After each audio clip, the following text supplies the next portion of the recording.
Kwa jina la Mwenyezi Mungu, mwingi wa rehma, mwenye kurehemu. Idha as-samaa'u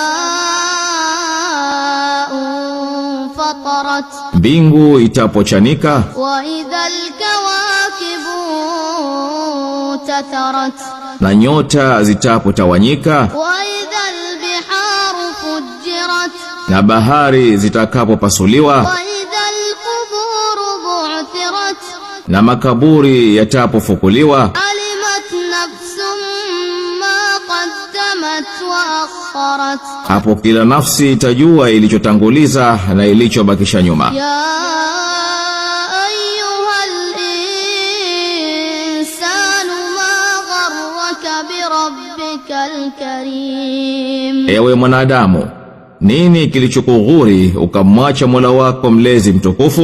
alladhi khalaqaka fasawwaka